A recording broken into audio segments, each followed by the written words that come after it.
Hi everybody, I'm Zach and I like movies, and today I'm talking about the brand new David Fincher movie, The Killer.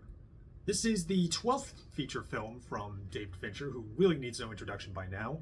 It's also the follow-up to his last movie he made with Netflix, Mank, which, while an interesting movie that is oftentimes pretty good and even great, it feels more like David Fincher just cosplaying as a 1930s movie. I mean, it's pretty good cosplay, but between the blocking of the actors, the lighting choices, and the digital photography, it feels more like it's just obviously cosplay to me. But now he's back, and he brought in Michael Fassbender, who we haven't really seen for a while. I think the last time we saw him in a movie was Dark Phoenix, which not a movie you want to be remembered most for.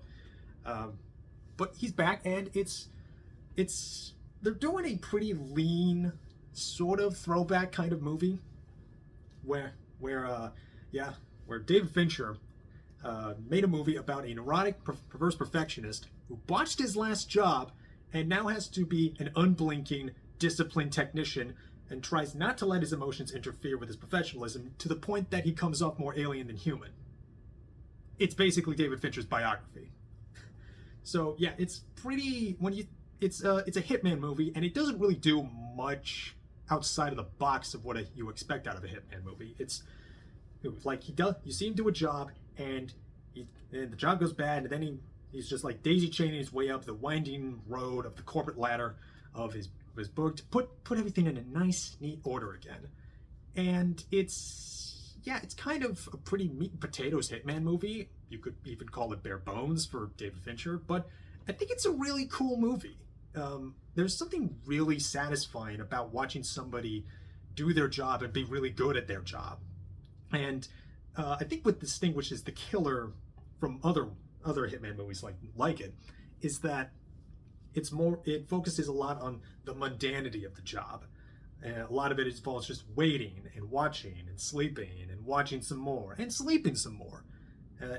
Anytime he needs like a gadget, he like orders it off of Amazon, and he the way he like navigates to his target, he gets things like Postmates and WeWork. The style of it is a lot of that sleek David Fincher like coolness. This was also shot by the same DP that did Mank, and I think this looks a lot better than Mank did. And especially how he is like clothed. He wears very nondescript clothing, like almost look like a German tourist, and it feels it's one of a few inspirations taken from Jean-Pierre Melville movies, especially his own hitman masterpiece movie, Le Samurai, which you absolutely must watch. Though, honestly, if Melville directed this, he probably would have just like done away with Michael Fassbender's voiceover entirely. And I think the voiceover is sort of key to this, not just in like helping set the tone, but also the humor of it, because this movie is surprisingly pretty funny. It's probably the funniest Fincher movie that he's made since The Game. Like, his voiceover is so hilariously self-important. He quotes Popeye the Sailor Man like a 20-something would quote Tyler Durden. He unironically refers to other people as normies. It's pretty funny. I don't want to give away some of the like sweet little nuggets of what he says, and also while he's like doing his job, he listens to nothing but the Smiths. It's like wall to wall the Smiths. that oftentimes is like sardonically commenting on like the things that he's doing. It's pretty funny, and it's kind of not a lot to it, but it's really just a style movie, and I think that's pretty good.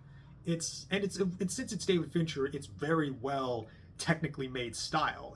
You get a lot of that smooth camera movements, but also here I think you have the most handheld camera shots out of any David Fincher movie. Now, best guess, I think I counted at least 200, which for David Fincher, this might as well be a Bourne movie. And yeah, it's a very cold movie. It's pretty cold blooded. Like, I do like that they don't give Fassbender a heart of gold here. He's very cold blooded. He's just in it for himself and just in it for the job. His jobs may be political, but he's strictly apolitical. He doesn't get involved, doesn't ask questions. It's just easier. And yeah, a lot of it is just kind of like seeing him do what he does and how he does it. And a lot of this movie is just how it is. And and there's and if you're not into the style, I don't think you're like really get into this movie. If you're looking for like a little more than just a like meat and potatoes hitman movie, but a lot of the style is great. I love the Atticus Ross and Trent Reznor score. It like sometimes gets compounded in with the sound design. There's a great fight scene in a house. You get one scene with Tilda Swinton where she talks about a bear. He's a nameless killer, but there's a running gag with all of his numerous aliases, and yeah, it's just kind of, and I don't know, it's David Fincher the killer. You kind of get what you expect, and honestly, it's not a world-changing Fincher movie. It's not a cultural-changing Fincher movie, but I think a lean, mid-budget, low-stakes genre piece is really something that we need more of these days. And I do love me a good genre exercise, especially like one made by such a competent and respected director. I kind of like that. You know, I feel like just let them flex their muscles a bit, let them show off. And yeah, it's out on Netflix now. I really wished I caught it in theaters, because one thing that is a little troublesome about the streaming is the quality, the image compression, and if you don't have your TV settings a certain way, there's some moments that do feel kind of blurred out in the darkness. But most of the time, the nighttime photography is fantastic. Puts everything else that we've been seeing like this year and last to shame.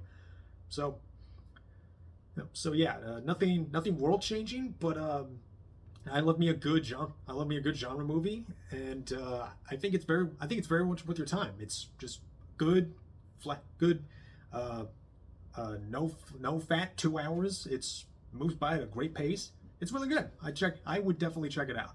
I'm feeling a light 8, I think, on The Killer. So yeah, what did you think of The Killer? What did you think of his many aliases? What's your favorite kind of Hitman movie? I already, and it's me.